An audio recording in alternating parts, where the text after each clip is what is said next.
महाकुंभ जो कि 144 साल बाद फिर से 2025 में प्रयागराज की भूमि में आयोजित हो चुका है। यह महाकुंभ दुनिया की सबसे बड़ी रिलीजियस गैदरिंग में से एक होगा, जिसमें अप्रोक्सीमेटली 40 से 50 करोड़ लोग महाकुंभ मेले में स्नान करने प्रयागराज की पावन भूमि पर पधारेंगे। आज आप इस वीडियो के माध्यम से महाकुंभ मेले के बारे में कुछ ऐसे फैक्ट्स जानेंगे जो आपको बिल्कुल सरप्राइज कर देंगे।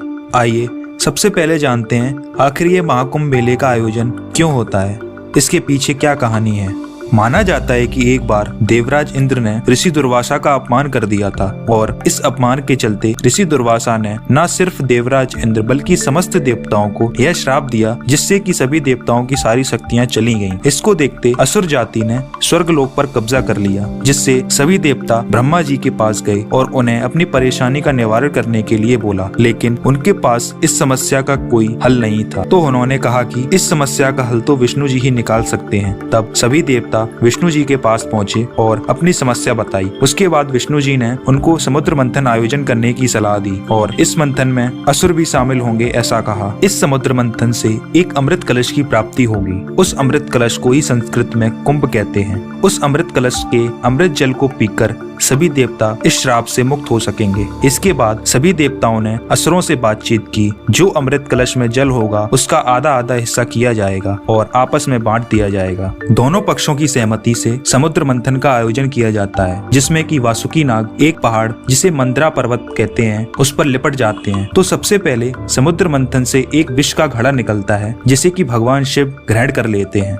जिससे कि इस सृष्टि का विनाश ना हो सके। उसके बाद लगभग 1000 साल तक समुद्र मंथन चलता है, तब जाके अमृत कलश की प्राप्ति होती है। तब देवताओं और असुरों में इसको पाने की होड़ मच जाती है, जिससे कि देवता उस कलश को पाने में सफल होते हैं, लेकिन असुर उसको पाने के लिए देवताओं का पीछा करते हैं, जो कि 12 दिन तक चलता है, जो कि हमारे आज के समय के हिसाब से 12 वर्ष होते हैं। तभी इसी बीच पीछा करते समय अमृत कलश से अमृत की 4 बूंदें पृथ्वी पर 4 जगहों पर गिरती हैं, जिसमें की पहली बूंद प्रयागराज के त्रिवेणी संगम में गिरती है, दूसरी बूंद हरिद्वार के गंगा में गिरती है, तीसरी बूंद नासिक के गोदावरी नदी में गिरती है और चौथी बूंद उज्जैन की शिप्रा नदी में गिरती है। माना जाता है कि बाकी की 8 बूंदें किसी अन्य लोक पे गिरी थीं, जहां आज भी देवता कुंभ मेले का आयोजन करने जाते हैं। चलिए अब जानते हैं कि आखिर 12 साल बाद ही क्यों कुंभ मेले का आयोजन किया जाता है। यह तो आप जानते ही होंगे कि अपने सौर मंडल में जुपिटर एक ऐसा ग्रह है जो अपना एक चक्कर सूर्य के चारों ओर 12 साल में कंप्लीट कर पाता है, और इसी जुपिटर, सन और मून की एस्ट्रोलॉजिकल पोजीशन के हिसाब से हम यह जान पाते हैं कि अगला कुंभ किस समय और कहां मनाया जाएगा।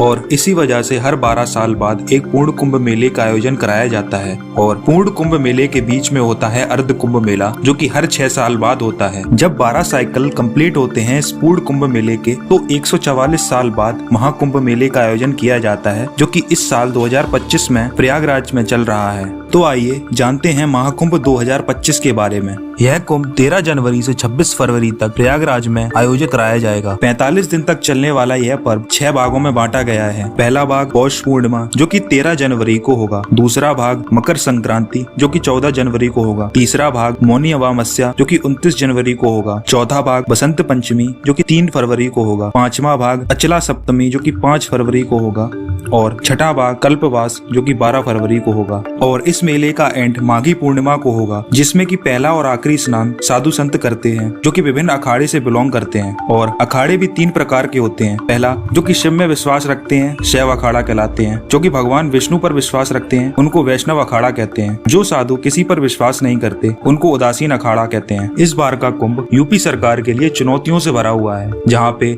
40 से 50 करोड़ लोग स्नान करने आने वाले हैं। तो उनको मैनेज करने के लिए यूपी सरकार ने अपनी प्री इवेंट प्लानिंग कर ली है, और वह इस चुनौतियों के लिए पूरी तरह तैयार है, जिसमें कि 2700 AI बेस्ड CCTV कैमरा लगाए गए हैं, जिससे कि खोए हुए लोगों की जांच करके उन्हें वापस मिलाया जा सके। और इसके अलावा महाकुंभ नाम से एक नया डिस्ट्रिक्ट को भी क्रिएट किया गया है, जो कि एक टेम्पररी डिस्ट्रिक्ट है, जिसको कुंभ मेले के खत्म होते ही डिसॉल्व कर दिया जाएगा। इस इवेंट में आने वाले लोगों के लिए कई स्पेशल ट्रेनें भी चलाई गई हैं, जो कि 13,000 स्पेशल ट्रेन होंगी, और 3,000 महाकुंभ स्पेशल ट्रेन भी चलाई गई हैं, जो कि ओवर क्राउडेड होने पर चलाई जाएंगी। एक तरह से देखा जाए तो यह महाकुंभ देश दुनिया के कोने कोने से आने वाले लोगों को इकट्ठा करने के लिए प्रेरित करता है। और आप में से कितने लोग इस महाकुंभ में जाने की सोच रहे हैं, हमें कमेंट करके जरूर बताएं। और वीडियो पसंद आए तो लाइक जरूर करें। धन्यवाद।